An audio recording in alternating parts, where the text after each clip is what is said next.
So normally I was at to, but you have to slow down secretly, like the very short calls, so I'm afraid to just keep it to be somewhat discreet. Otherwise, I'm happy to do that. So I'll make a scene. I just don't want to, trip over somebody or,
take him and notes.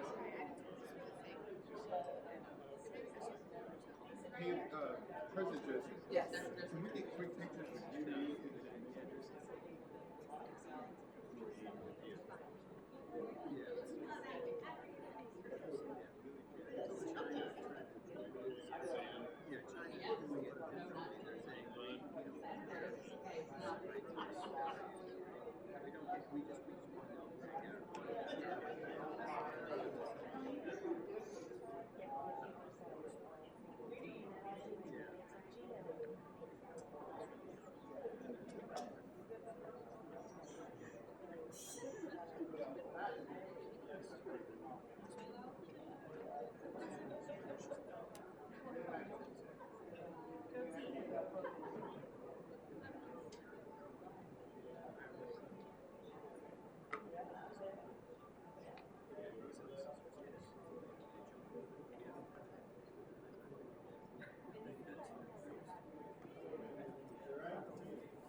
All right, we're going to go ahead and get started. If everybody can grab a seat.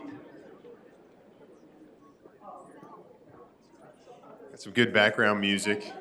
It's a party in the USA. We like that, right?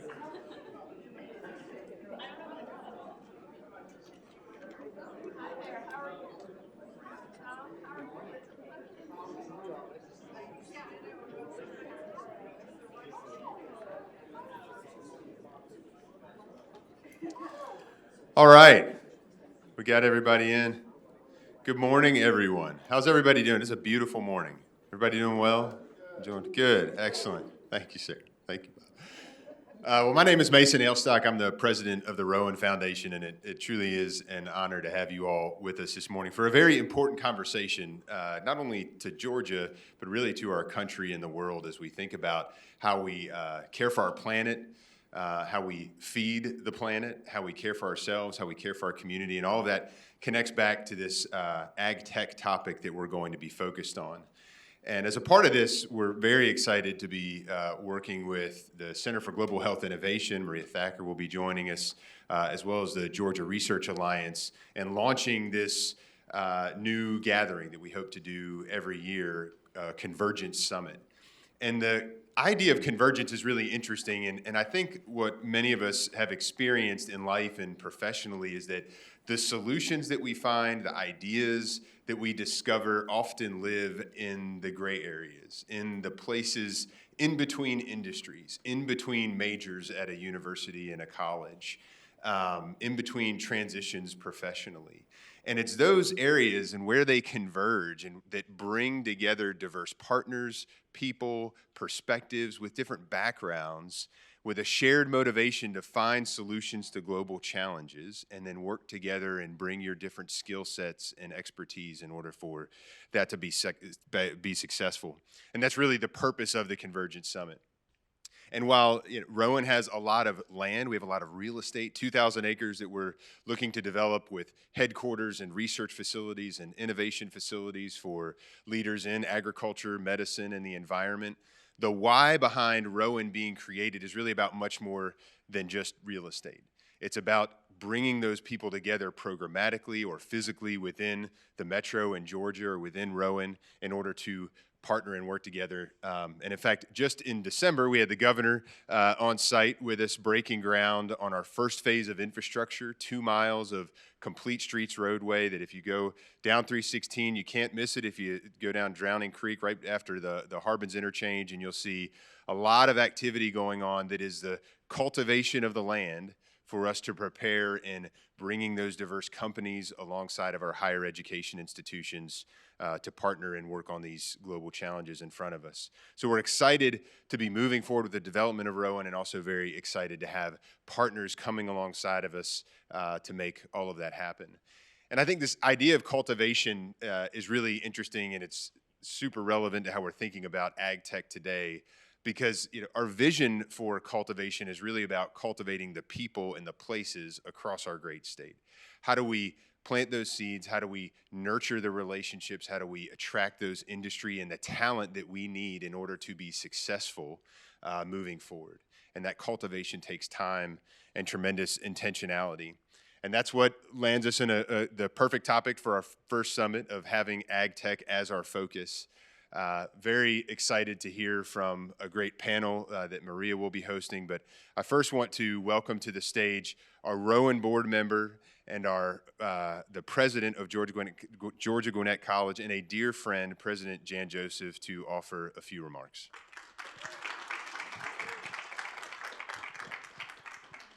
Thank you so much, Mason.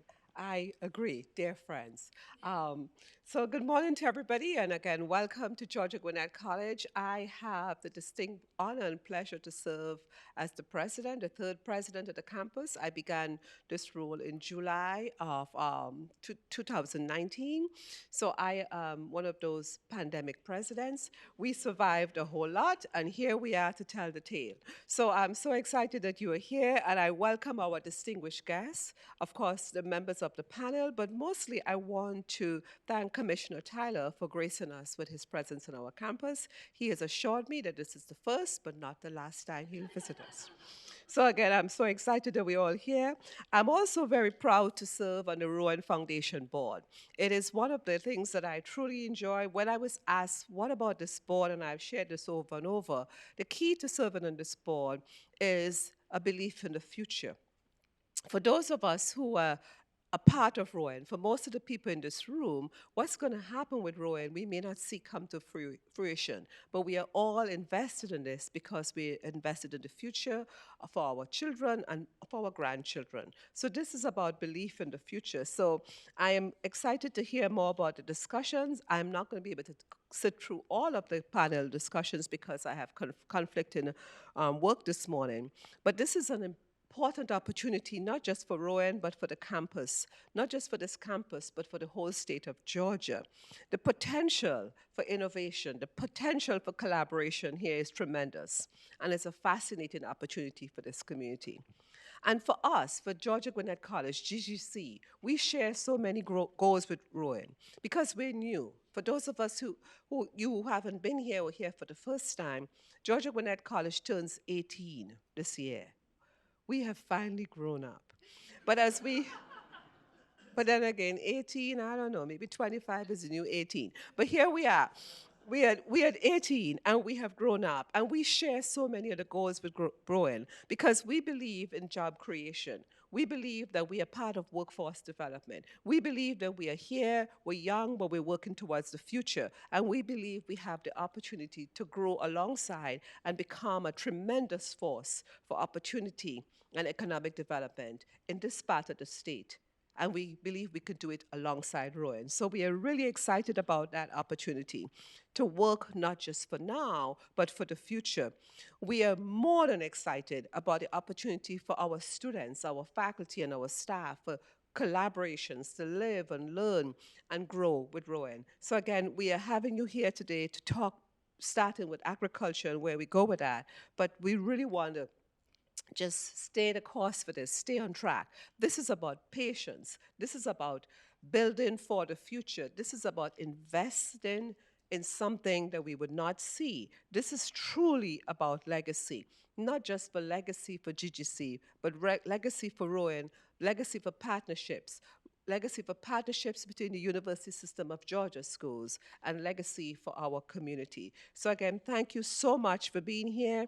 I admire and appreciate your choice to be here, your commitment to the future with us, and of course, bringing with your willingness and your expertise you bring to the room. I'm confident that we are doing something that we would all be remembered for and remembered in a positive way by our children and our grandchildren. So thanks again for being here. You get some time, walk around my beautiful campus. I promise you, you would meet only friendly faces and big smiles. We truly believe we are the most welcoming, warm campus in the entire system. So again, thank you for being here.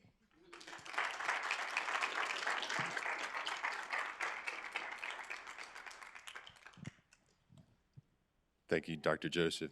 And everyone can see what such a wonderful board member, but also leader of an institution. And what I love about Dr. Joseph's remarks is it is about the next generation. It's about the Georgians that we are training and a diversity of workforce that comes out of these amazing institutions to support all of these sectors for thriving companies, for new startups, and continuing to move us forward together. Thank you. It is a pleasure to have Georgia's Agriculture Commissioner, Tyler Harper, today because, again, it's not just about today. It's really in thinking about how do we work together and with amazing leaders like the commissioner and the governor and investing in a legacy like Rowan that has a lasting impact. So I'd love to welcome the commissioner to the stage to offer a few remarks.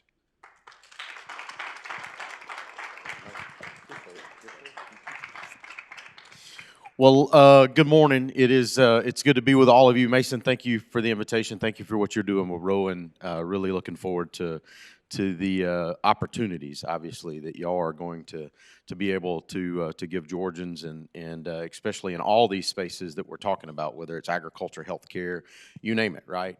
So thank you for what y'all are doing and your team. Madam President, it is awesome to be on your campus today. Even though it is my first visit, I do look forward to coming back. I do, and it's great to be here. In that vein, you know, we're here to talk about agriculture on what's traditionally not an agricultural school. So why are we talking about agriculture in a place where traditionally you don't talk about agriculture. Well, I would argue that you talk about agriculture every single day, whether you know it or not, and I'm going to talk about that in just a minute, because it impacts your life every day, and we're involved in it in ways that you may not even know that you're involved in the field of agriculture. It's our oldest and greatest industry, obviously. So it's great to be here. Great to be on your campus. And obviously, since we're talking about agriculture, since we're on an Institute of Higher Education, I have to. Our chancellor obviously is very passionate about agriculture, Sonny Perdue, and ensuring that we have and we are investing in that next generation, like Mason mentioned, especially when it comes to the ag space, and ensuring that we have a workforce that's ready to go to work on all sectors, obviously, but agriculture especially because of what it means to our state. For those of you that don't know me, I'm kind of tell you a little bit about myself and then kind of dive into a few remarks.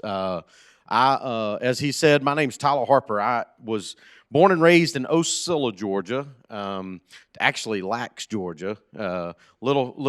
Just so you know, the LAX, Georgia. There is a LAX, Georgia. Most folks know of LAX, California. So I have to clarify that there are two of them. If you've been to one, you've not been to both. I can promise you. So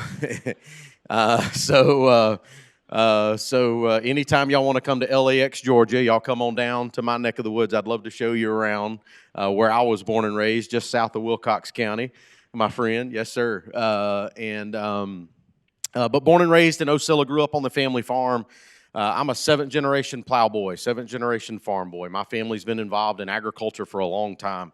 We've been in the state of Georgia for 8 generations. We've been in the same vicinity for 7 generations, and I still till the same piece of dirt that's been in my family for over 125 years. I have a peanut, cotton, timber, beef cattle operation that I still run on my family's farm, and that we still operate every single day, and I am very passionate about the field of agriculture. I'm very passionate about our state and seeing ways that we can help make sure that both of those advance. Growing up on that farm, you learn a lot of different things. And I did an interview with the Farm Monitor just a couple of weeks ago, and we did it on a dirt road right in front of my parents' house where I used to play with my little toy tractors. And now I have the big tractors on my real farm, and those cost a lot more. But it's amazing to look back. That's what built me. That's where Tyler become Tyler, I guess you could say. Agriculture is who I am, and what I'm about. It's my life story. If it wasn't for agriculture, I would not have had the success that I've had in life. And I can point to things that have happened throughout my career, both politically and also professionally, that I could tell you that agriculture is the reason for me being able to do what I've been able to do. And that story is for so many of our folks across this great state, but it's also for folks that don't really realize the impact that agriculture has had on their life individually. And I think that's the importance of this morning's conversation is first, a realization of the fact that agriculture impacts your life every day, and the importance of having this conversation of technology and agriculture, and why it's important for us to invest in those advancements and ensuring that we're moving the ball forward in the right way. And we're going to talk about that a little bit as well. Just really quick about the Department of Agriculture. I like talking about this too, just to kind of give everybody a little bit of background on that as well. Georgia had the first state Department of Agriculture in the nation. It was created in 1874. We're the oldest state Department of Agriculture in the country. We're actually only a couple of years younger than the United States Department of Agriculture. It was only created about 4 years prior to our state Department of Agriculture, which is really cool. If you do quick math, 1874 to now, next year is our 150th anniversary of the Georgia Department of Agriculture. So we're looking forward to that and celebrating 150 years of the department, 150 years of Georgia agriculture, and where we've come in that time period. And I think it's really awesome to really reflect and look on where we were and where we are today and where we're going. because it is really, truly amazing, the advancements and the opportunities that we have in this industry. And so I'm really excited to lead the department. We have about 550 employees statewide who are dedicated every day to the mission that we have of ensuring farmers and producers and ranchers across the state have the resources they need to do what they do best. And consumers rest assured that we have the safest, most secure product on grocery store shelves, and that, you know, when you go pull up to the gas pump, that you're getting what you pay for. And the easiest way to say it is, at the department, we're from farms to fuel pumps, gas pumps to grocery stores, and everything in between. So we oversee a lot of stuff. There's not hardly, well, I'll say this. I spent 10 years in the Georgia General Assembly, in the state Senate, and got to know a little bit about state government in those 10 years. I would argue that there is not another state agency that impacts every Georgian every day other than the Department of Agriculture. There are state agencies that impact segments of our population every day, but there is not another state agency that impacts every single citizen in our state every day like the Department of Agriculture. And it doesn't matter where you go, what you do, what you may be involved in, whether you go to a restaurant, you go to that grocery store, you go to that gas pump, you get your house sprayed for bugs from a pest control company, you go play the Georgia Lottery. How many of you realize that the Department of Agriculture was involved with the Georgia Lottery? Nobody hardly ever knows that, right? And I'll tell you how really quick. So I don't know about y'all, but when the Powerball gets pretty high, I might go buy a ticket. And if you're sitting there, waiting on those numbers to hit, and they got the balls flowing around in that big old circular thing, and they start rolling out. Well, every single one of those balls was weighed by the Georgia Department of Agriculture to ensure that they are consistent. People have no clue what all we're involved in, right? But just like I tell folks, I can't do anything about the price at the gas pump, I can't ensure you can win anything on the Georgia Lottery either. But anyway, we are a vast agency that do things that most folks have no clue about. And our role at the department is involved in Georgians' lives in ways that most folks don't realize. And I think one of the things I've told our senior team, like I'm 3 months and 20-something days in now as the new commissioner, the 17th commissioner, and I've told our team one of the things we've got to do a better job of doing is telling our story. Not only telling the story of what the department does, but telling the story of agriculture. I don't think we do a really good job of that, just to be honest with you. I think we can do a much better job of ensuring that citizens understand the impact that this agency has, the impact that this industry has on lives every single day, and why it's important that we invest in it, why it's important that we protect it, why it's important that we ensure that it is successful. And it is vital that we do that, and we're working to do that every single day. I'm a quote guy. I love quotes. I have a couple of favorite quotes, obviously, especially when it comes to agriculture. And one of my more favorite quotes related to ag was President Dwight Eisenhower. When he was president, he said that farming is really easy when you're 1,000 miles away and your plow is a pencil.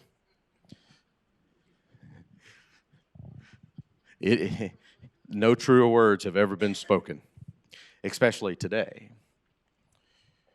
Farming's real easy when you're 1,000 miles away and your plow is a pencil. That's why it's vital that we tell our story. It's why it's vital we get folks to understand the role that agriculture plays in your life every day. Because the person with the pencil is what's impacting what the future is going to look like. And if the person with the pencil doesn't understand the importance of ag technology, the importance of food supply and the food security and food safety, we could be heading down a path that isn't the direction we want to go as a nation, as a state, as a country, as a community. And it's vital that those folks understand those things. And I, as your ag commissioner, I take that on as a full responsibility of mine to tell that story. And that's what we're working to do to ensure that our policymakers understand that. Because at the end of the day, when you really break it down, in my humble opinion, I don't think we look at agriculture from this perspective enough, that agriculture is national security, period. Ensuring that we are providing the food, the fiber, the shelter for ourselves right here at home in our own borders is vital for the safety and the security and the prosperity of our nation. It is vital for us to be self-sufficient. It is vital that we take care of ourselves without relying on foreign sources to do that for us. Because if you control a nation's food supply, you can control a nation. Americans enjoy the safest, most abundant, most secure, cheapest food supply in the world. We do, and we can always, as long as we continue to invest in agriculture, invest in new technologies that will allow us to be successful, that allow our farmers and producers to be successful, remove the barriers that impede us from being successful in this space. But first, I think we have to realize the important role that agriculture plays in our life before we can really have that conversation. And that's why it is vital that we understand that is just as important as homeland security is, just as important as energy independence is, agriculture is just as vital to the success and security of our nation. And we've got to ensure that we think of it in that terms, because when we think of it that way, we will ensure that the resources get to where they need to be. We will ensure that the research happens that needs to happen. We will ensure that our farmers and our producers and our farm families and our agribusinesses and our manufacturing facilities all across this state, all across this country can be successful and create that environment that allows them to do that. And at the end of the day, we work every day to bridge that farm to fork divide, to bring the farm closer to the fork, to get more of that retail dollar back to the family farm. That's one of the issues we see in agriculture right now. In the last 10 years, the retail dollar to the family farm has declined by 20%. And that's a direction that is not the way we want to go. Because if it continues in that direction, we will see the issues when it comes to family farms, and we will start losing our family farms. And it's vital that we find ways to help address those issues, lower input costs. Because when you do all of that, you can keep those prices low at the grocery store. You can ensure that families are able to afford the food that they put on their table every single day. We can ensure that when you send your kids to school that they have a nutritious meal when they go to that lunchroom, and that you can rest assured that it's safe and secure, and you can have confidence in the product that you have because we've invested in allowing this industry to thrive and be successful. So that's why it's important that we're here today having this conversation about the future of agriculture, about the future of technology, and why that is important. Talking about technology, I'll tell you this. So, in agriculture, 1954 was the first year there were more tractors in the field than there were mules. That's only about 70 years ago. 1954. When you think about it, it don't sound like that's been that long ago, because we've been doing agriculture forever. Ever. And so only 70 years ago were there more tractors than there were mules. So when I get to thinking about that, I get to thinking about my family, right? So my grandfather plowed behind a mule. That was what he did. He grew up doing it. He did it even as a young man, up until he could afford a tractor to buy to put on his farm. So he plowed behind that mule with a one-row plow. Today, I have a 5-7 bottom plow. I have a tractor that drives itself when I push a button. I have a tractor that I push a button, it automatically picks up the plow, flips it around, does exactly what it needs to do, puts it back in the ground without me doing anything. I have a tractor that cuts sprayers on and off, cut planter hoppers on and off, cuts fertilizer applications on and off. Most importantly, I have a tractor with a cab and an air conditioner, because my grandpa didn't have that. He actually was, before he passed away, and he was pretty jealous, because he kept telling me war stories as I was riding around the farm on my nice tractor with the cab and the AC. He would always tell me, he would remind me about those times that he was plowing behind that mule and how hard he had it compared to the way I got it. I don't know what I'm going to tell my grandkids one day. I really had. Hey, Ag technology is going to have to go a long ways for me to have to tell those stories about walking uphill both ways barefooted to school kind of thing, you know? We have come a long way in the field of agriculture, and we have a lot more opportunity in workforce and technological advancement, in manufacturing and processing. And like I said earlier, there's a lot more involved in agriculture than I think what most folks realize. I was in Savannah a couple of weeks ago for the River Street Sweets 50th anniversary. And they were also celebrating the National Pecan Day or the National Pecan Day. We sell both in the state of Georgia, just so everybody is clear. We're also #1 in the production of both pecans and pecans in the state of Georgia. But we were there to celebrate that a couple of weeks ago. And Tim Strickland, him and his sister Jennifer that own River Street Sweets in Savannah. I don't know if y'all have ever been to River Street Sweets. I see a lot of heads nodding. They have a phenomenal business, awesome product. Tim and I were talking after the event was over with, and I told Tim, I said, you know, Tim, have you ever thought of your business as an ag business? And he said, no. I said, well, you do realize that the chocolate is dairy. The sugar probably come from a farm in Florida. The pecans or pecans come from Glenville. They did because he gets them from Mascot there in Glenville. Your peanuts probably come from Georgia because Georgia produces 50% of the peanuts produced in America. So more than likely they come from our state. Said everything that's on your shelf is tied back to a farmer somewhere. And he said, you know, Tyler, I have never thought about my business being an agricultural business. I always thought of us as a candy store. And I said, no, you're an ag business, 100% an ag business. And, you know, when we start talking about those things, I think we start to give folks a new realization and a new appreciation of how much agriculture is actually involved in our life and why it is vital that we invest in new technologies, why it's vital that we invest in precision research farms, which we're putting in Perry, Georgia, that the ground should be broke on hopefully this next year, why it's important that the University of Georgia and the collaboration that we have with Fort Valley State and the research that they do, and also our friends at Georgia Tech. That is hard to say as a Georgia Bulldog, but I was actually with Georgia Tech last week as we celebrated the 50th anniversary of the agricultural research program at Georgia Tech. Georgia Tech has been doing agricultural research for quite some time and does a phenomenal job in that space. And that's why it's vital that all of our research institutions are involved in this. You know, most folks, when they think of Georgia Tech, they definitely don't think they're working on ag stuff, right? But they are. Because Georgia Tech and our university system and our researchers understand the importance of investing in new technology that will take us to the next level. Because if we're not investing in that technology, that will begin the downfall of our ag economy, which will begin the downfall of our nation. We have got to invest in these opportunities. We've got to allow our state to continue to succeed. We've got to ensure that technology is at the forefront of what we do, because that's how we lower those input costs. That's how we get more of the retail dollar back to the family farm. That's how we ensure that those generational operations like mine and my family's continue to succeed. Because at the end of the day, agriculture success is Georgia's success is agriculture success, and vice versa.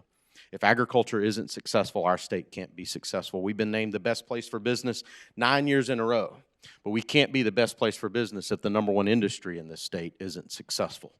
So we've got to work every day to ensure that that happens. So thank you for what you're doing in that space. Thank you for taking an interest in this topic. Thank you for being willing to invest in ag technology and find new ways to ensure that our #1 industry that is vital to our state's economy continues to be successful. I'm a little passionate about it, if you haven't picked up on that already. I'll close with this. Like I said earlier, I love quotes. William Jennings Bryan, when he was running for president, I would argue, and I actually read a paper, I kind of agree with it, that said if Twitter and Instagram and Facebook and LinkedIn and all this stuff was around when William Jennings Bryan ran for president, this one quote could have very well probably got him elected president in the late 1800s. And his quote was this: "Burn down our cities and leave our farms. and our cities will spring up again if by magic. But burn down our farms, and grass will grow in the streets of every city across America. And that is so true. And it is more true today than it ever has been. It's why it's vital that we invest in new technologies. It's why it's vital we invest in new generations that are interested and willing to get involved in this industry. It's why I'm passionate about it. It's why it's an honor to serve you as your Commissioner of Agriculture. Thank y'all. God bless you. It's great to be with you. Y'all keep plowing. Thank you very much.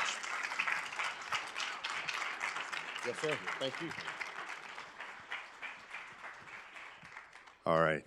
Thank you, Commissioner. Passion. That's what we need. I mean, we use that word a lot. We throw it around, but truly to make the changes and take on the challenges that are ahead of us, it takes passion, it takes conviction, and then it takes action. And we have a panel that'll be following that is really focused on action as we think about ag tech in the future and those points of convergence and how we focus there.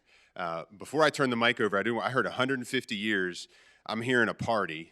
And if you need a place for a party, Rowen's got 2,000 acres and some fields, and we will go have some fun in the field and have a good time to celebrate. So that's amazing. I love that. So I'm very proud to welcome to the stage Maria Thacker, President of Life Science Georgia, and a wonderful panel again that is going to think about the future and help us to dream and imagine what do we leave for our kids? What do the next 70 years look like, and how do we continue to support our country and our state? So, Maria, please. Well, I must say that's a very hard act to follow, Commissioner. I don't know how we're supposed to do that. While I kick it off, I'm going to invite our panelists to join us, and I see more people have joined us and some friends. Hey, Eddie from the MAC. But it's a pleasure to be with y'all. And the Commissioner reminded me, my whole paternal side of my family were farmers in Missouri. They were hog farmers, and they actually worked for your counterpart in Missouri. So it's fun. We have a massive framed photo of the hog awards from the state fair in Missouri and all that. So I personally have that connection. And what I want to start off is, I'm going to invite all of our panelists to join us in a second, is I want to kick it off by defining life sciences for people. We hear biotech, we hear med tech, we hear ag tech, we hear a lot of something tech. But life sciences is anything that heals, fuels, or feeds the world. It is a broad spectrum of innovations, and the Commissioner is right. There's a lot of things. Agriculture touches everything. Just up the road, about 10 minutes from here, is Alexion Pharmaceuticals. They were acquired by AstraZeneca. They have a whole, very regulated barn of chickens that they use in order to produce rare disease technologies for patients, many children actually, with rare diseases. So we were up there a couple of months ago actually with their head of government affairs, touring the site and learning about the patients. So yes, agriculture touches everything, including human health care, and that's really important. So as I welcome our panelists to the stage, I want to kind of start at life sciences and give some data points that could be valuable for the attendees here. So life sciences employment growth in the state of Georgia has outpaced Georgia's overall private sector growth by more than 2 times. And this is according to our most recent study here of the Georgia life sciences sector. The report only came out about 6 months ago.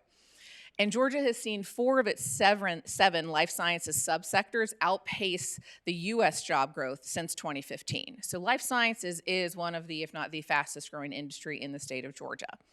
And when you drill down into the average number of patents, which is critical to innovation, there are about 577 average patents in life sciences per year in Georgia.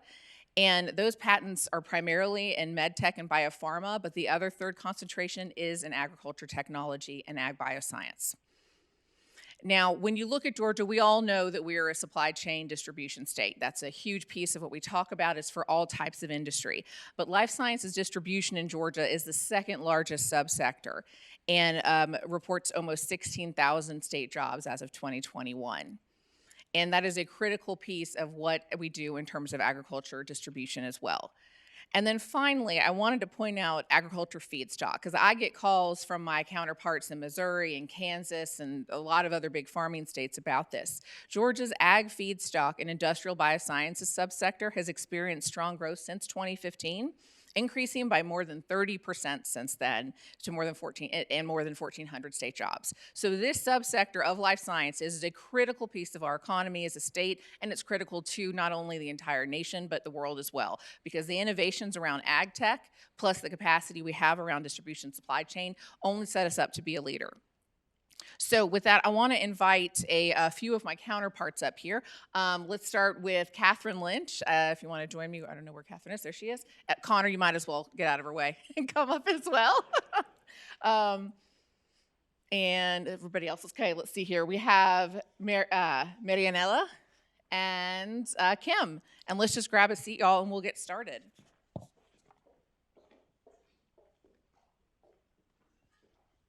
And, whoa, these are slippery, guys.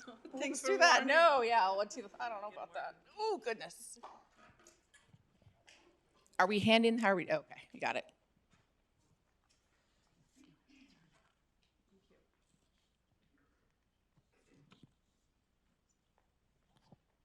So as I kick off into the first question, I do want to thank GGC for hosting us today. It's wonderful to be on this beautiful campus, and we're very grateful to have Kristen on my team here who works with the college around various workforce development programs. And I would acknowledge also Chancellor Perdue. He's been a great partner to us as an industry since he was governor and well beyond that, even as USDA commissioner. And of course, I know we continue to have many conversations with the chancellor from an academic standpoint, but his knowledge and support of life sciences, particular AgTech innovation, has been critical for the growth of the industry.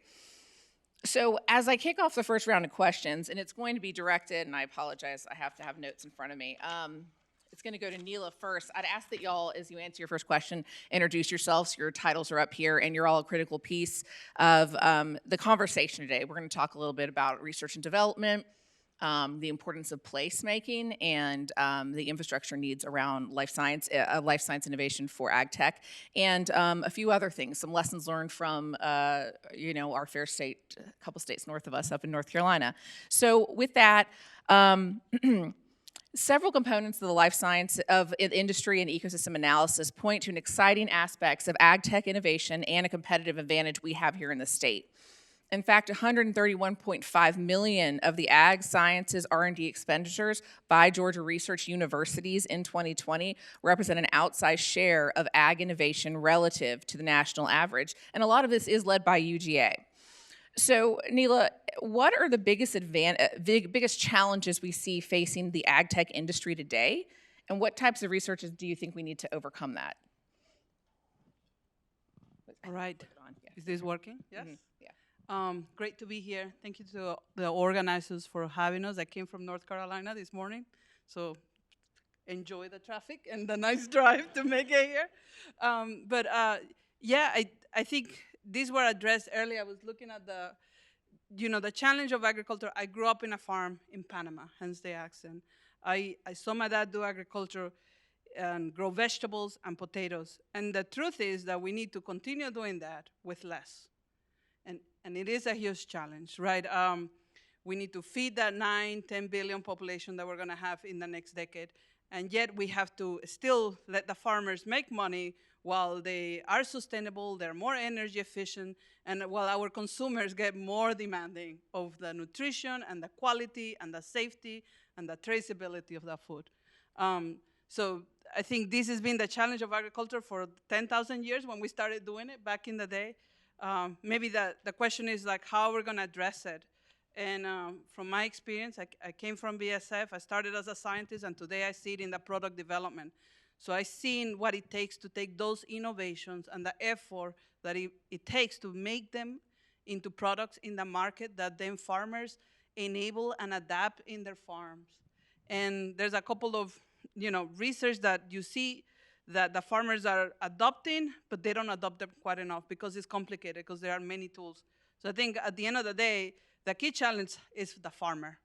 And we heard that from the commissioner. The farmer has to figure out all these tools, how to still produce, how to make it safe, and how to adapt those technologies. And I think it's the challenge that we can only do it together, right? Sustainability is on the driver's seat here. Yes, and we're all connected. And to that point, I'm going to invite Kim to take the next one on. But global challenges such as feeding and increasing global population, the impacts of climate change on future food production, and constraints of limited land, water, and other resources is really driving technology forward, or AgTech, in the sector. And it's really converging with digital solutions, research at the academic level, and even partnering with other industries to help their sectors, like bioplastic production. You know, you're working with companies that are working on that. And fun fact, first bioplastic straw produced and approved is from South Georgia. So, we're all really interconnected. So, what role can AgTech play in addressing food global security challenges, and what research is really needed to support that goal? And I'm sure you can also build on Nilo's response too. Sure. Good morning, everyone. I'm Kim Nicholson. I'm the Vice President of AgTech and Innovation for the Mosaic company. If you don't know us, we are not a Georgia company, but we touch Georgia almost every day. We are a mining company that mines phosphate and potash ore. We translate that into fertilizers that are used by farmers around the globe to grow the food that we all need.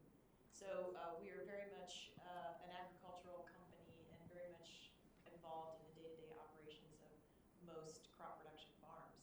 So to your question, I think has been highlighted by Commissioner Harper and Nella, you know, the modern agricultural community is constantly challenged by less land, use less water, use less everything, but still produce more and produce it efficiently and cost effectively, while at the same time trying to maintain their own viability and sustainability as an operation. So it's a big challenge. But we see technology helping to meet a lot of that challenge, particularly when it comes to things like efficiency.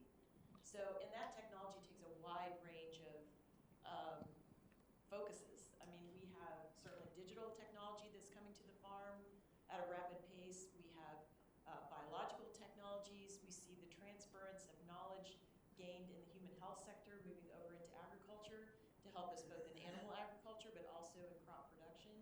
And all that doesn't happen without a lot of collaboration, a lot of sort of big thinking, and you know, very creative thinking about how we help the world continue to meet its food needs.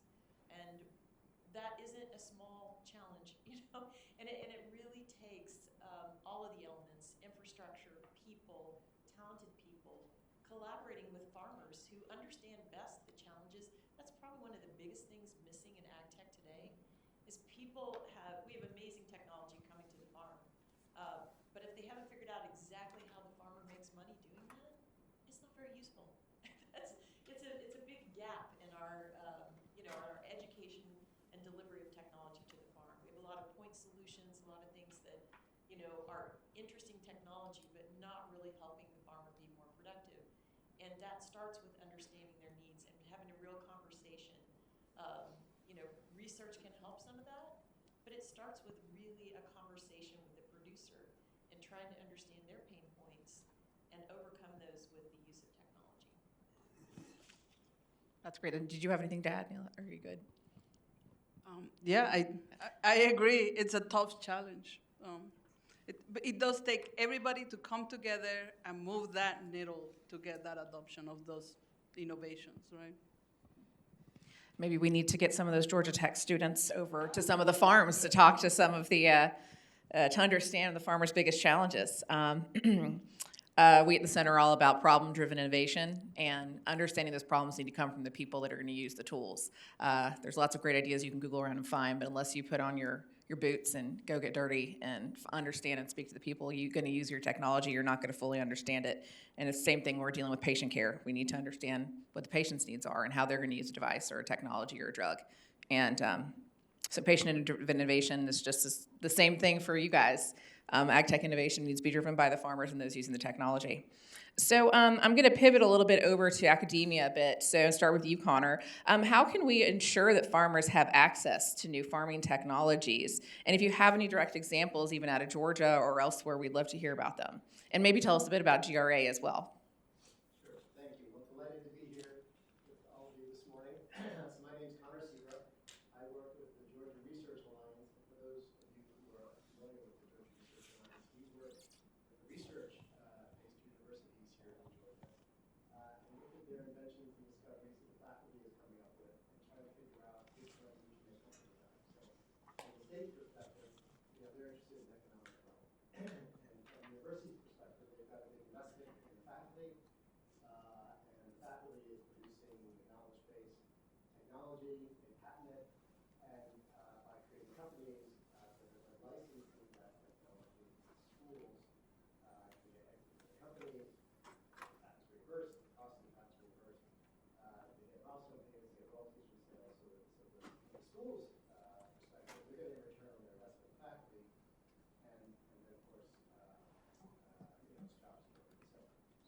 we also have a venture fund that I help manage.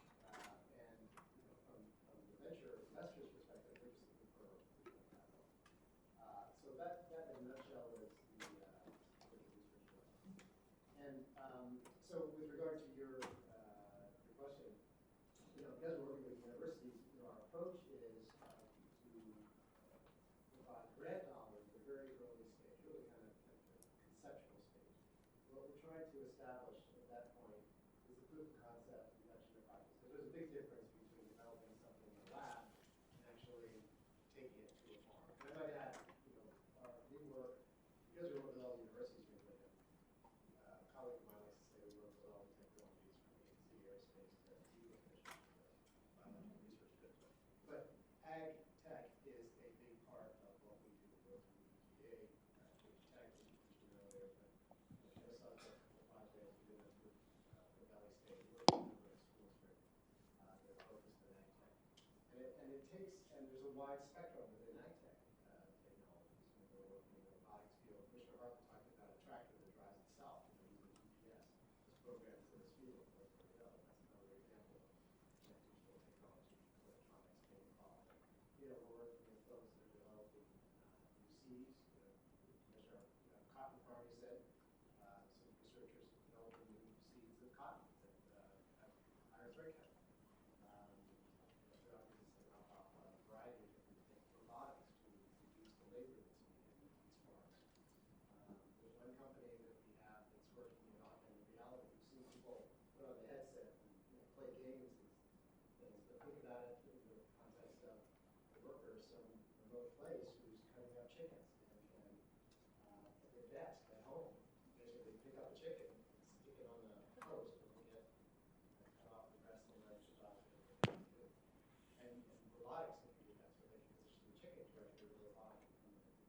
There's a lot of changes going on, a lot of opportunity, and so our goal is basically transition that technology from the benchtop into a company that's selling it to farms and getting it out there and getting it used.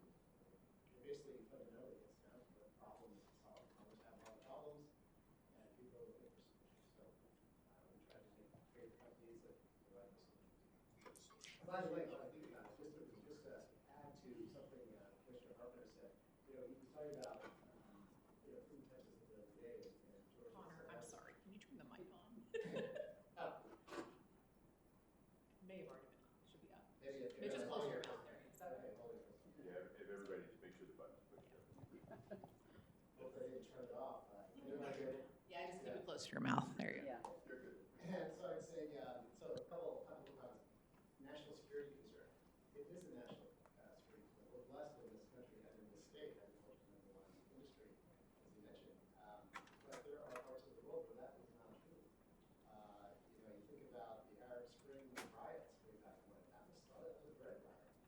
Countries in the Middle East, they have 2 days food supply. It's a national security concern for them. Think about why Russia invaded Ukraine from Ukraine. They're a bread basket.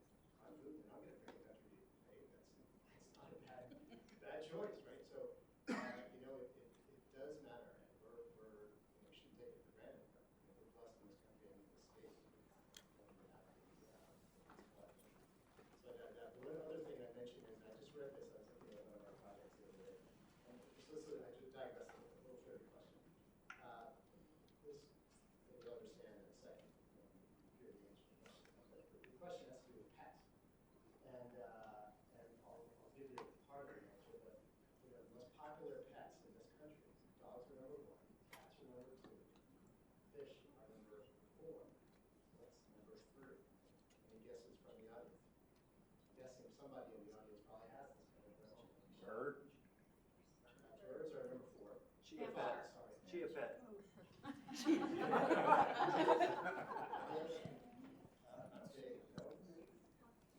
backyard chicken. And actually, so among other things, Georgia is the number 1 producer of broilers, exclusive of backyard chickens. But the number 1 producer of broilers. So we've got pecans, we've got pecans, blueberries, peanuts, and chickens. We're the number 1 state in that. So just kind of a fun little tricky question. That's great. We learned something. But I think we're going to have the tech person come up for a second and just check everyone's mic. Catherine, can you say something in yours? Hi. Is that how, is this working? I think it's working. Well, while he's checking it, I'm going to put Catherine on the spot Sure. with a question we didn't prepare for, but she and I put Hello, enough panels good together to evening. know Yep. each other. Catherine, can you talk about the importance of placemaking and, you know, why would Trammell Crow even be on a panel about this? Yeah. Yes, my name is Catherine Lynch, and I'm a principal with Trammell Crow Company based out of Atlanta. And it's a pleasure to be here with you all today. Commissioner, thanks for being here. And everything that Mason and your team is doing with Rowen is really inspirational. And thank you, Dr. Joseph, for having us to your beautiful campus. This is my first time here as well, and hopefully not my last.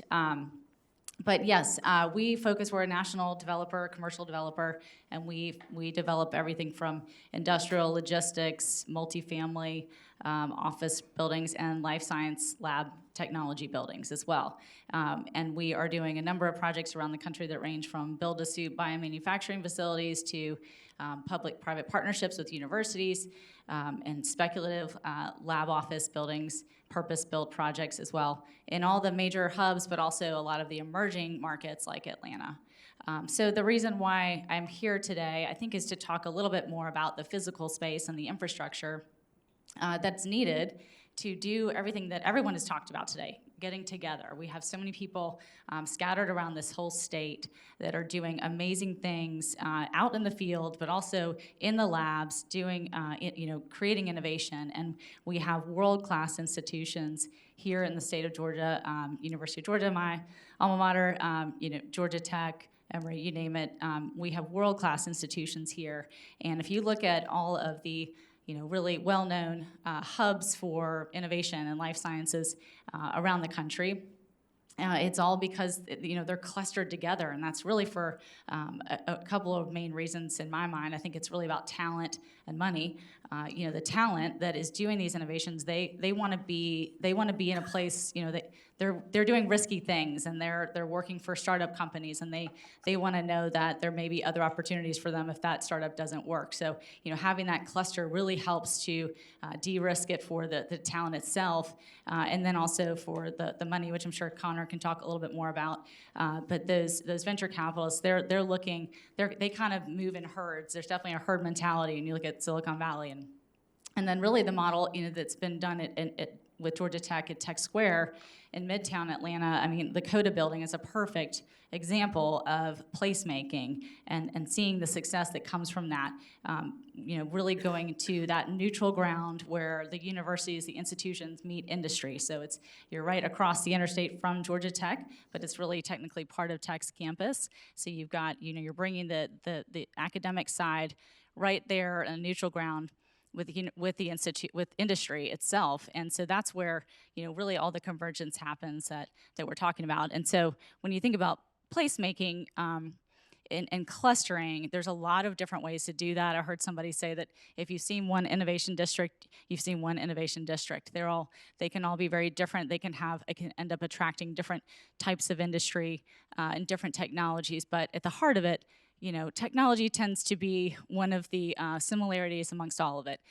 AI, as we all know, is becoming so huge and involved with everything from life sciences, drug therapies to AgTech as well. So I think that creating that physical space that brings everybody together, especially with AgTech, because you do have people that are more rural in nature and are out in the fields, and so having a sense of place and having a place where all those parties can come together and figure out how to partner really creates a lot of power and drives even more innovation.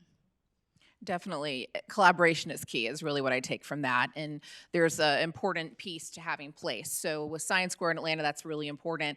And with what's happening here in Gwinnett County at Rowen is critical as well, particularly for the plant sciences and other food and ag areas. So I really do commend the leadership of Gwinnett County for seeing that and being very forward-looking and investing in making sure Rowen is going to happen. So with that happened, talking about collaborations, what collaborations between academic, government, and the private sector are needed to advance ag tech research and development?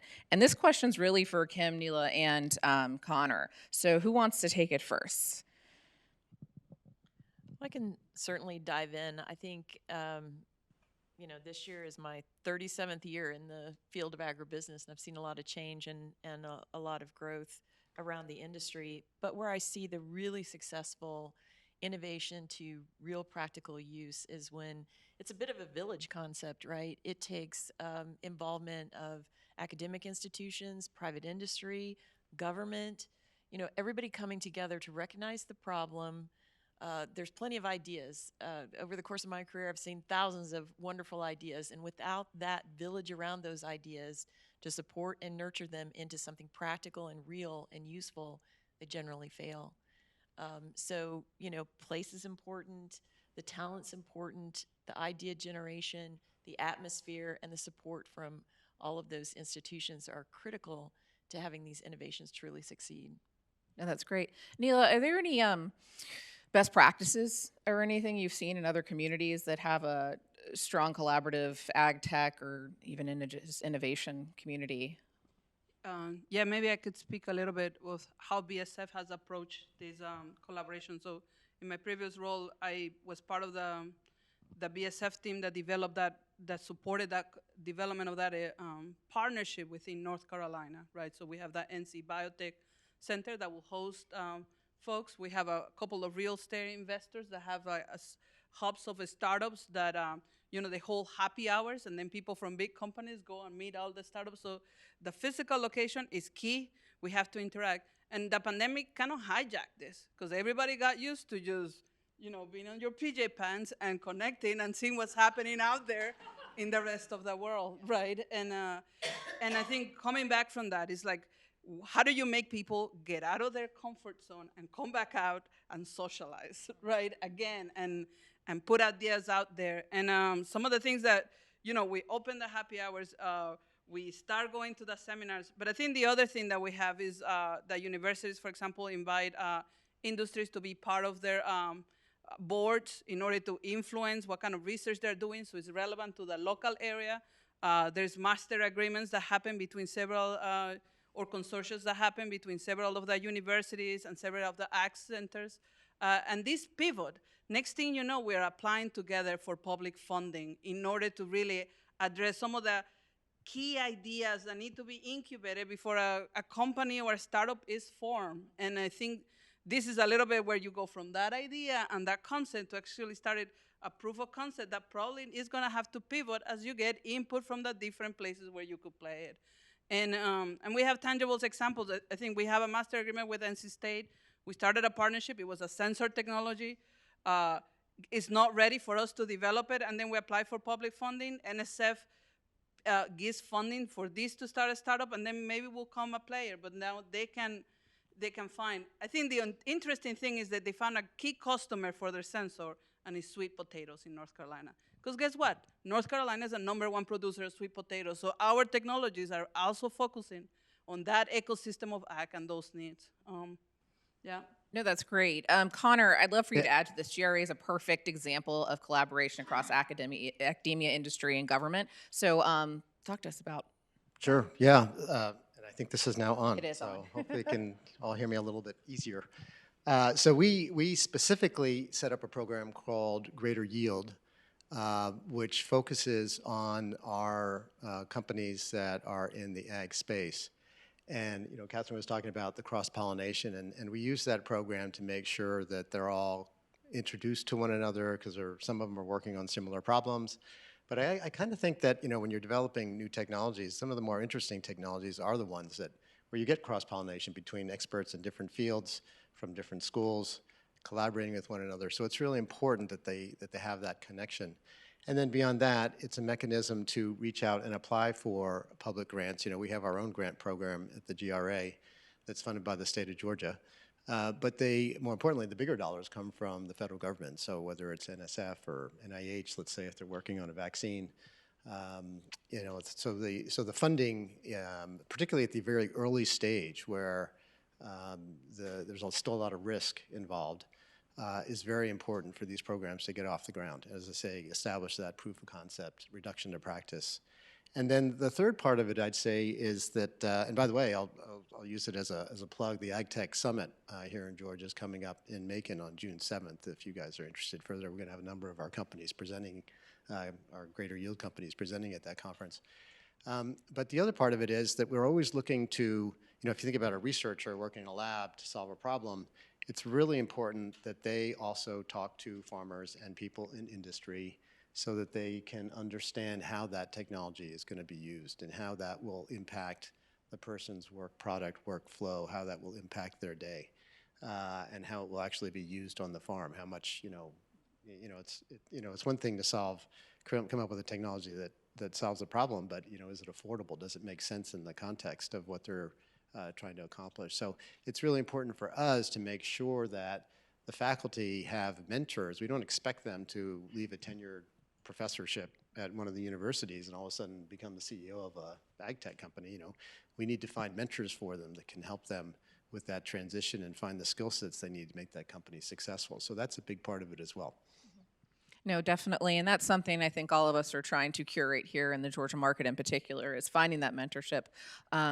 And not just solely relying on you all at GRA, because y'all need help with the private sector. I think as I go into this next question, I want to point out, when it comes to life sciences, I think there's sometimes a misconception that innovation comes from the private sector. It doesn't. Fewer and fewer big companies, whether it's a biopharma company or a big AgTech company, are investing in a large pipeline internally. They are relying on our research universities. So that collaboration between the private and public sector and our academic partners is critical, for anything that's going to heal, fuel, or feed the world. So it's really important to not just expect something to come out of Pfizer or something like that. It's probably came out of Pfizer or it came out of Bayer because they worked with a university. They licensed something out of a university.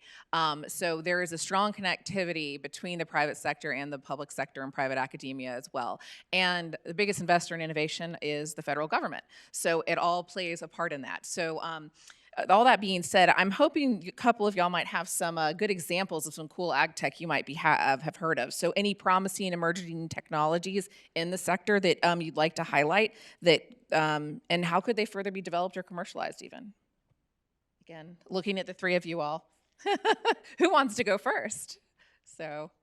Well, I think there's a couple of, sort of amazing areas that are starting to become more predominant in the world of ag tech. So just like in human health, where we're exploring the human microbiome and understanding how, all of the microorganisms that live within and around our bodies are impacting our health, we're also starting to understand how that impacts both plant health and animal health.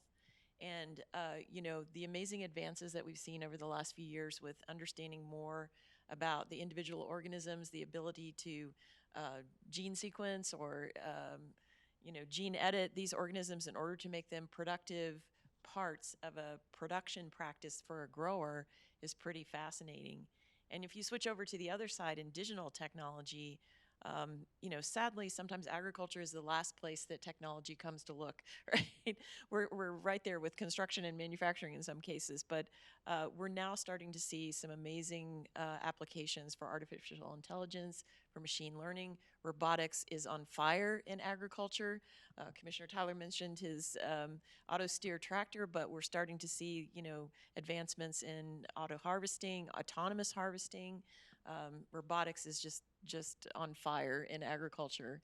And, so that crossover of technologies that have been used in other industries coming to agriculture is also critical. Thinking broadly beyond how some of these things can be used to produce food and fiber. So, If there's something you want to highlight, Connor. Yeah, so there, so many to pick and choose from. There's a couple that I'm particularly interested in, but so in my past, I worked for a company that was creating hydroponic farms, and I think controlled environment agriculture will be a huge improvement in the agricultural production. And if you think about it, because it enables local production of food, which can really dramatically change the whole industry. Because we even in Georgia, with our agriculture industry, what it is, we still import a lot of food from out of state. The sweet potatoes from North Carolina, mushrooms, they come from Pennsylvania. 50% of the mushrooms consumed in the U.S. come from overseas. So one of our companies is creating a controlled environment to grow mushrooms. And the substrate for that actually is cotton waste. So they're taking what, a lot of waste from the agriculture industry and making it into something productive. So all of a sudden now, mushrooms can be grown in Georgia. So that's just one example. But one of the, and we talked about robotics earlier, and one of the technologies that I'm actually very intrigued by is there's a researcher who's trying to grow meat. So think about the future where you don't have to kill an animal to eat meat. He's just gonna grow a steak for you. He's gonna take filet mignon cells and just grow a steak, and there's no cow involved or chicken.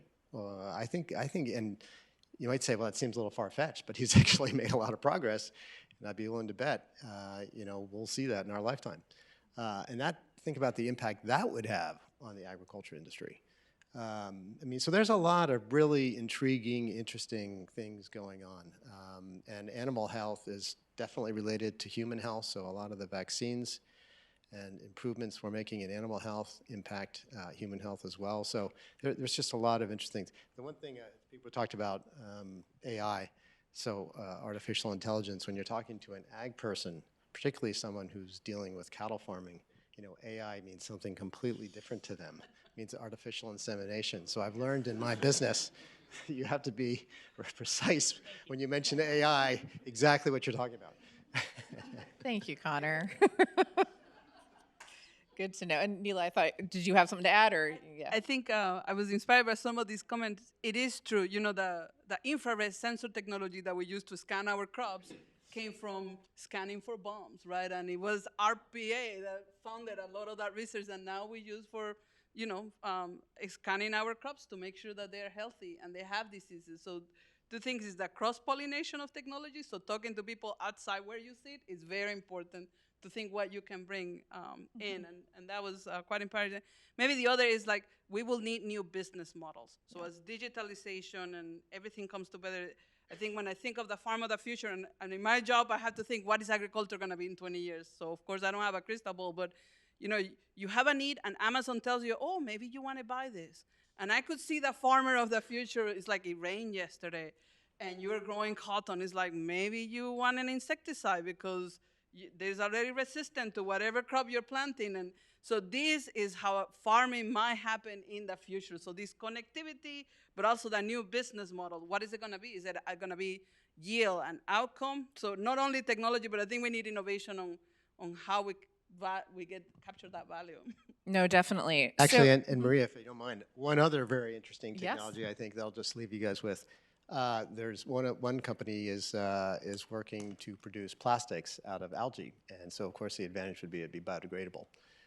So you get away from that single-use plastic that stays in our environment. So that's another, I think, very intriguing technology. Yeah, I think they're trying that on the big waste, 3-mile or 5-mile waste pool in the Pacific Ocean or something. Yeah. I don't know. That was definitely social media education for me.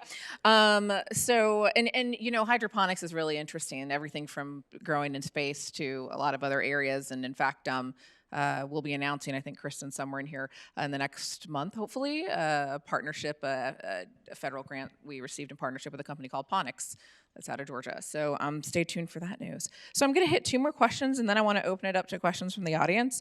But I want to hit on workforce. It's a critical piece of any and every community and every business. And as we see strong innovations of developing and growing faster than ever before, it's important, not only because this is a high-paying industry, but engaging the youth and understanding from them how they can be a part of this and a part of a solution as we tackle workforce challenges, not just in farming and other industries, but as we also look forward to hiring them as a future workforce.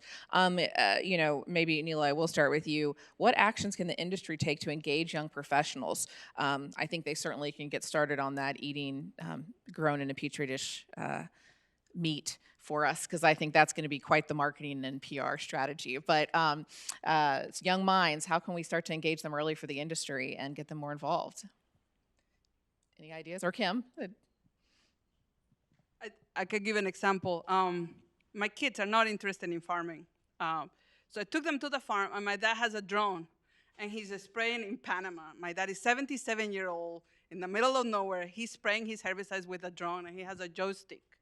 and my kids went to the farm, and then they're totally into it, right? Because they're like, they have joysticks, and they think like, oh, and my dad is like, actually, you don't need to manage the drone. Yeah, you just map it, and the drone does it on its own. But I think engaging them early on the power of science, where they like and where they can contribute, is it's something that we could all do early on engagement, right? Yeah. Those gaming skills can be used for Yes, practice. exactly. Definitely.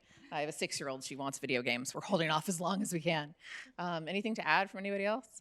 Well, I think too, just an education about what agriculture is and what it isn't. You know, even 37 years ago, agriculture was not guys standing around in, dusty overalls. It is filled with technology, but we're not really good about talking about that and sharing with young people all the different kinds of skill sets that are needed in agriculture.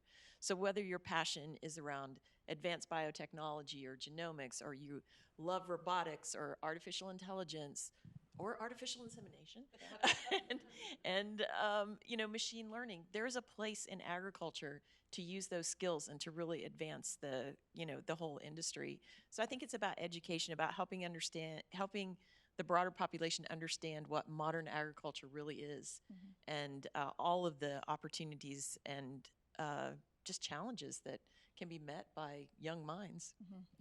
And Maria and I are hopefully partnering soon as we open the first phase of Science Square at Georgia Tech next year. And one of the components of that is really all about the surrounding community, and not just for the purposes of building up a workforce for the future tenants of these projects, but also to just improve the entire community in general. And so we're kind of leveraging what's happening at Science Square to create more of an urban education program for those teachers in those direct communities surrounding Science Square, and working with Georgia Bio, who has some really excellent workforce training programs in more rural areas, and bringing that and customizing that for these neighborhoods and in-town locations, because we agree that there is such a need to educate the younger people and educate even the teachers so that they can educate the younger people, and providing internships and working with the different technical colleges that we have. I think it's 40% or more of the jobs in the labs don't require a 4-year degree. So I think there's a huge need to leverage the local technical colleges and make sure that they have the right type of programming in place to train the workforce that we're going to need to really grow these industries. Yeah, TCSG, and then universities or colleges like the one we're sitting in right now as well, is critical to building up that workforce. And thank you for highlighting our institute. Kristen, who leads it's here today, I've mentioned her a few times. One of the biggest challenges the industry sees, and we've done national studies with our partners in Massachusetts and California, is industry awareness. And that is industry awareness for building a future workforce. And that covers the broad span of life sciences, whether it's ag tech, biotech, pharma, whatever it might be. So getting people excited about how those gaming skills can apply, and how all that time on a computer can apply to data analytics, or that cool experiment that your parents probably didn't want you mixing in the backyard or their living room can apply to something in our industry is critical, and we need to start talking about it as an industry. And I will do a plug for our visiting scientist program, that we accept more than scientists. We are kicking that back off, and it's where we ask those that are in the community and in industry, no matter what area of the life sciences, to plug in and volunteer a couple hours a year to talk to a child, record yourself, and tell us about your industry, and let us put it into classrooms for you. So creating awareness and inspiring young minds is a really critical piece to this, because the biggest question we get when we're working economic development projects across the state, and we do a lot of that with the state of Georgia and our regional chambers, is what is the workforce? What is my future workforce if I'm building a manufacturing facility? If I'm only hiring 20 people? That is the number one question we get. So that's a critical piece of it. So for my last question, I am going to end with you, Catherine. We want to talk about physical space and the critical piece, the roll-up space. And you kicked it off a little bit. But when you're designing a space, what are some considerations? This isn't just standing up an office building with 4 walls and some AC and the occasional heat in our climate. But how can we design lab space be designed to facilitate collaboration? And why is it such a unique place in the real estate world and development world? I think it's a unique place in the real estate world because there is such a need to leverage the universities, but it's a completely mutual situation. The universities they need to de-risk all that IP and all the technology that's being innovated on campus, they need to provide a place for that to go.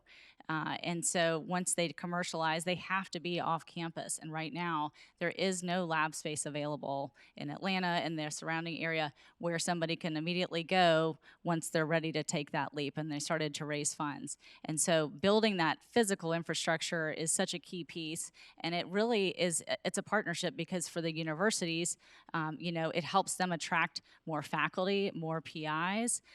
It helps them, especially if they're within the University of Georgia system, it helps them meet their mandate of helping to improve the whole, the regional economy by putting,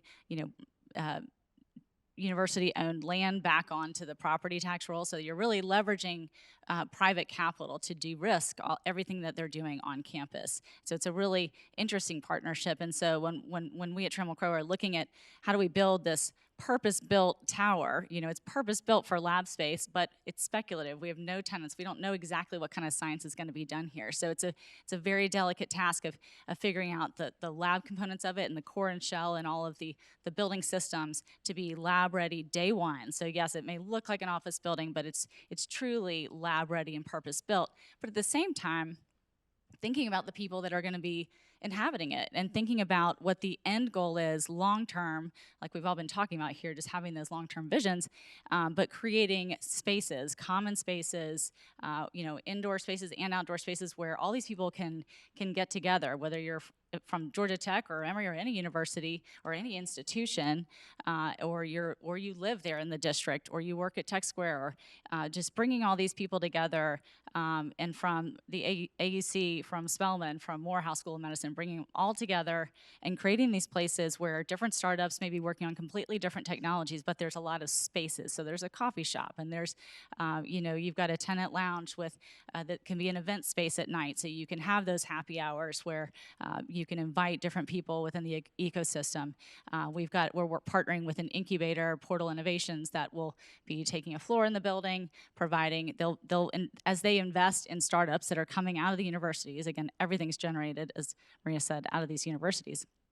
They're vetting out those startups, and they're providing a place for them to go. Because right now, if somebody is ready to do a startup, they have to go to Boston. They have to go somewhere where there's lab space available. There's nothing here. So we've got to have a place to retain that.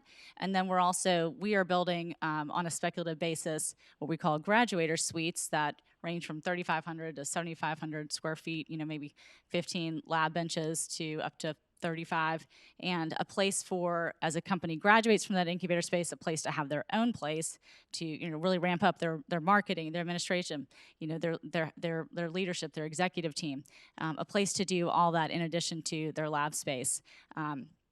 So really trying to create a project where we can help jumpstart that ecosystem by providing places for startups and companies, really at every single stage of that life cycle. But again, not just providing the technical space that they truly need, that's flexible depending on what their needs are and where they can scale up even to a future phase, have their own building. Per se, we can do another 1.3 million square feet after this first phase. So, having all that optionality is really key. But then again, going back to the collaboration, having those spaces where, the scientists, they feel like people too. They're not just shoved in a lab in a basement somewhere, but really getting to have that exposure to counterparts and mentors all alike to be able to share ideas and then expand their minds and maybe come up with some new idea that they wouldn't have thought of had they not been sitting having lunch next to, someone who's working on a completely different type of project. No, And definitely. just to follow up on that, if I might add, so the build it and they will come strategy, I agree with, because, when I first moved down to Atlanta, I worked for a couple of life science companies, and back then there was no space for those companies. So when we went out to raise money, we actually had to raise money to build those facilities. And, if you're raising money, it's expensive, particularly when you're an early stage company. So a lot of dilution, and now you're raising money to put into bricks and mortar. And investors don't want to invest in bricks and mortar. They want to invest in the technology, because the technology is what rapidly builds enterprise value in the company.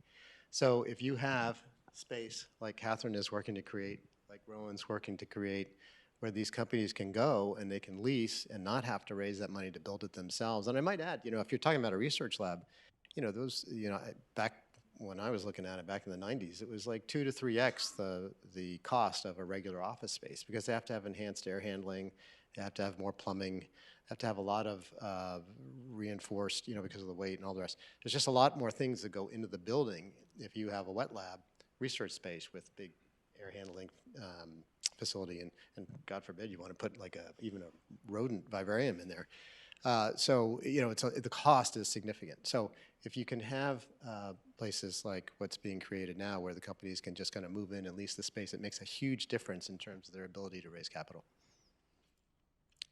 Well, I want to open it up for questions. I'm going to have you stand up if you don't mind. Just holler, I guess. Is that the best way to do it? But I'll just add, we do have a great resource in Mason, having come to us from the RTP area. The life sciences across the sectors, it's a life cycle. You may start in a university, end up in an incubator, then have your own space, and then eventually you're manufacturing. And a lot of that is out in bigger land spaces, not in the heart of a big downtown city. So Mason brings a lot of knowledge to that, and so we're very excited about Rowen adding a piece to the bigger puzzle we need for the growth of the sector.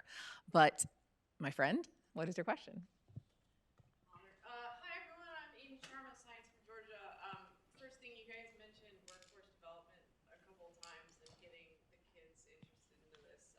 So I'm just going to plug the Georgia Farm to School program. It's been an excellent workforce development and farmer development thing. My real question though is, Connor mentioned like 5 or 6 times we need to be talking to farmers about how this technology is actually improving their lives. Maybe you guys were farmers in a past life, but there's no farmers on the stage right now. And farmers are busy people. So how do you get farmers to come to the table? How do you get them to drive to Atlanta, where I don't think they want to be? And then how do you not overburden them? Because I think the farming cycle is completely off cycle with the academic cycle. So what do you guys do to actually bring farmers to the table and talk to them? I'm going to chime in, less from a working with farmers perspective, but our Office of Health Equity that works on the ground with communities around the country, including in Atlanta and rural Georgia. You have to go meet people where they are. I think that's the short answer. I will never expect someone to come here unless it's a big conference and we have to have it in Atlanta because we have the space. But meet people where they are. Go to the conference you mentioned on June 7th, which now gives me a reason to leave BioConvention a day early, which is what I want to do. So thank you, Connor. But you got to go to where they are in their conferences. You have to collaborate and talk with other organizations that the farmers do trust and know. So I would say we would need to work with the Georgia Farm Bureau, if I'm remembering my names correctly, yes, and other organizations. So it's critical to partner and show them how you might fill a gap and provide a solution for them, not come in and try and take over. So in general, when we're doing community engagement for anything, whether it's vaccine work, chronic disease work, diversity and clinical trial work, we always try and meet the community where they are. And no, I don't know anyone that's doing that, but I also don't work in AgTech very much. So yeah, but I'd agree with that. We don't expect them to come to us. We go to them. We go to the farm. We take our faculty, we go to the farm. They want to see the environment which they're going to work, see the problem that they're trying to solve.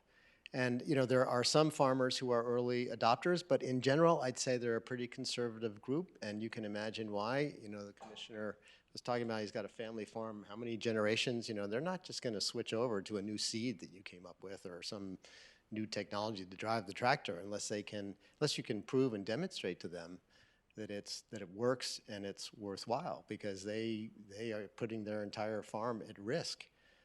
So, for example, in the seed business, they might plant a small portion of a little square in a field somewhere just to see how the new seed works, but it's going to be a couple of growth cycles before they would convert over. That's for sure. So it's a conservative group. So you really have to go out to where they are and kind of show them, right? I would think too, it's no different than doctors, who are implementing treatments and drugs and therapies. They're not coming to Science Square. They're not going to come to Rowen.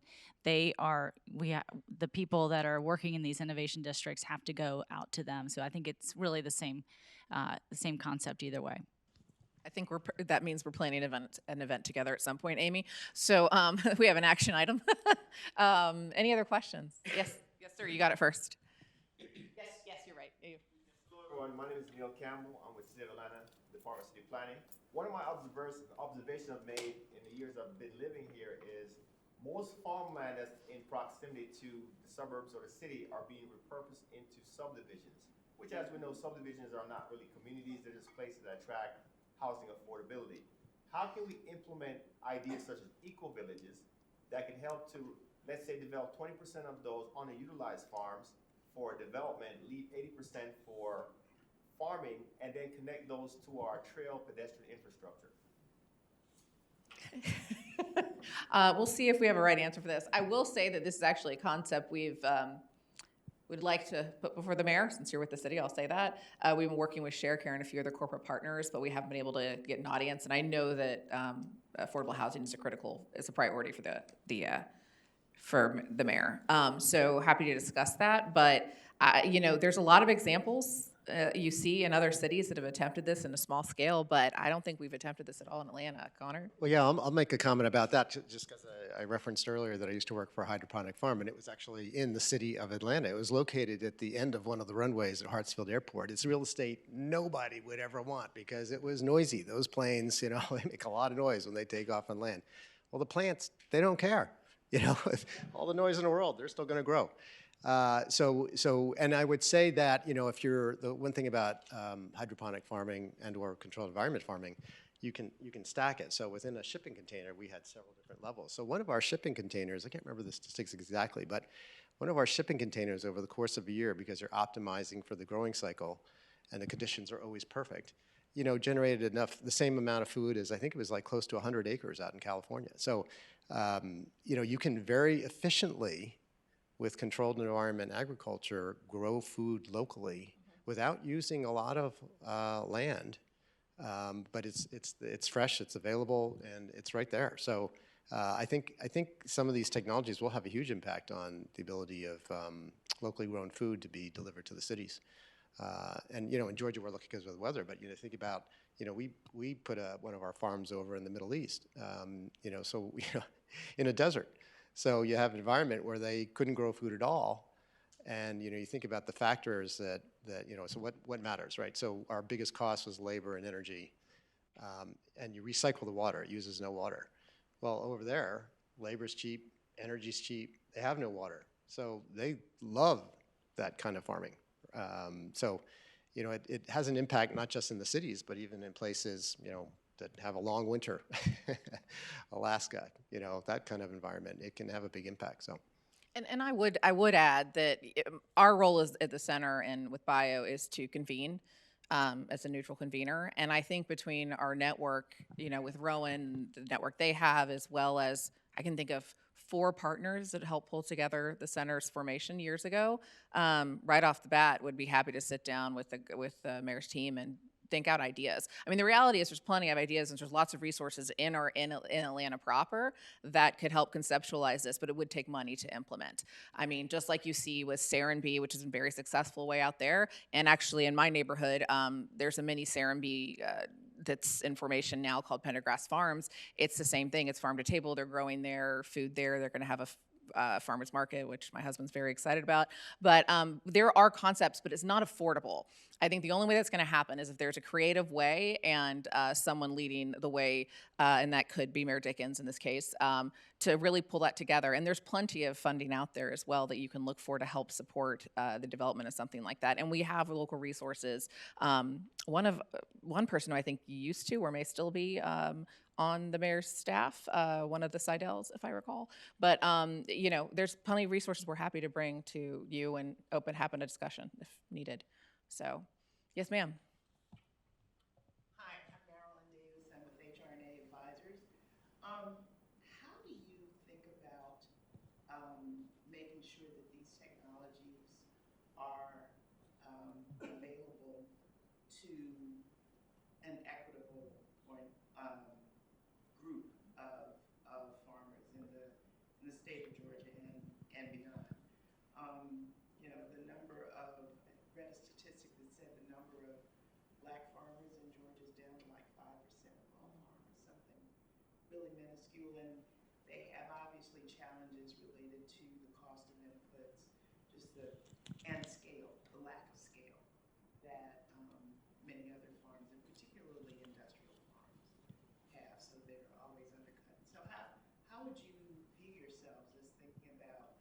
bringing these technologies and making them available so that a range of different farmers can survive. Anybody answer for that? Yeah, I mean, I think we think about farming on the global scale, and if we step outside the state of Georgia, there are a lot of small farms that serve the world's food population. We're actually quite fortunate here in the United States that we have larger family farms, mostly family farms, I would say. I think that's a big myth in the industry that we are dominated by industrial or factory farms. Those really don't exist.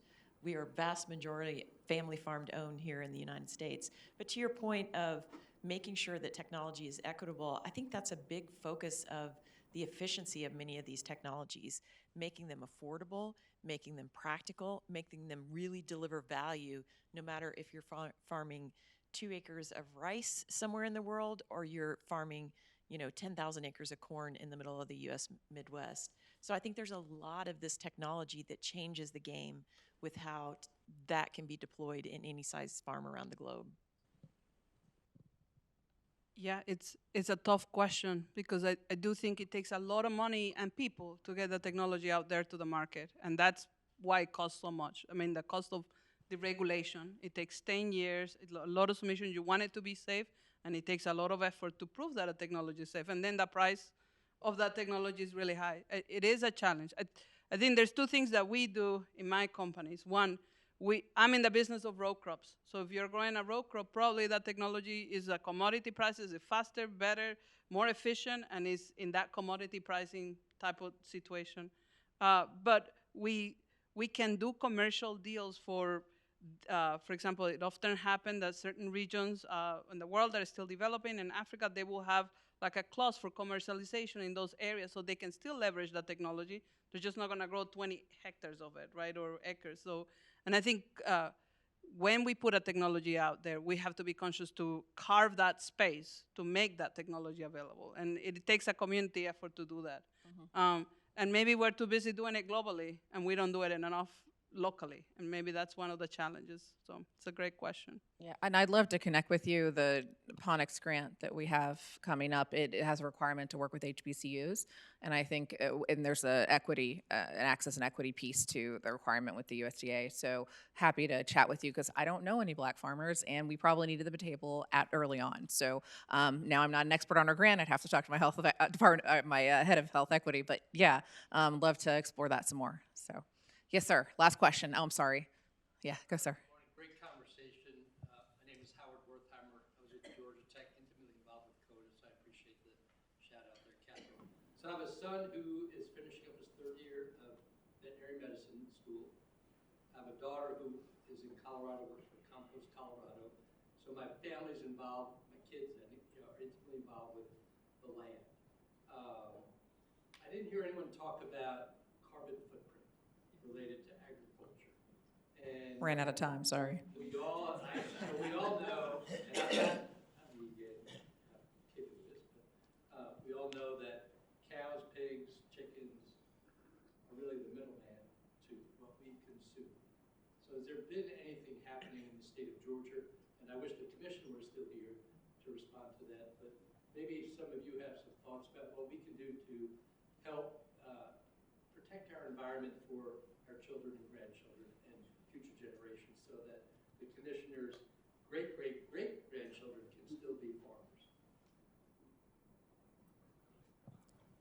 Yeah, I think there's essentially a global conversation about the carbon footprint, and agriculture is at a unique intersection, right? We're generating some of the carbon, but we also have a massive opportunity to sequester carbon. A healthy growing crop probably sequesters more carbon than virtually any other technology on the planet today. So it's really more about understanding how we harness all that, how we make sure that the outputs are not exceeding the inputs. And so there's a lot of work in the agricultural community about how we actually can quantify that.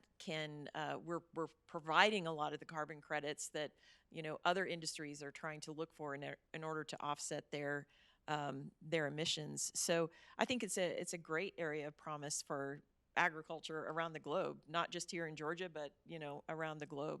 It's one of the most important ways we can help preserve the planet. Yeah, and I would go back to one of the technologies I mentioned earlier, where some of the researchers are trying to grow meat without the animal. So that would eliminate a lot of the issues and problems that you're referring to, if that technology ever comes to market. I will add, it's difficult conversation because who is going to make money out of the carbon sequestration discussion? And I think this is a discussion. Vertical integration is a great solution. I think General Mills have put where they have the farmers grow their oats, they buy those oats, and then they trace the carbon footprint of those oats, and then they can say, hey, our oats in your oatmeal were produced sustainably. Vertical integration. I think when you are in the business of selling and shipping to somebody else, it's going to be like, who is going to revenue? Who's going to trace that? Not to mention that the metrics are still out there for what are the real metrics. So there's a lot of discussion. I think what we have to do is get involved, because the metrics takes a community to develop, right? It's the policy, it's the companies, it's the universities.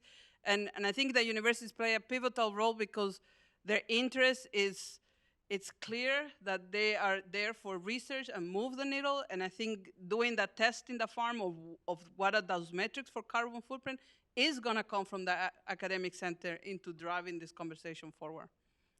But yeah, it's true. That's where the money will be in the future, right? Well, I know we're at time, and I'm sure we'll be here. Y'all be available for questions after.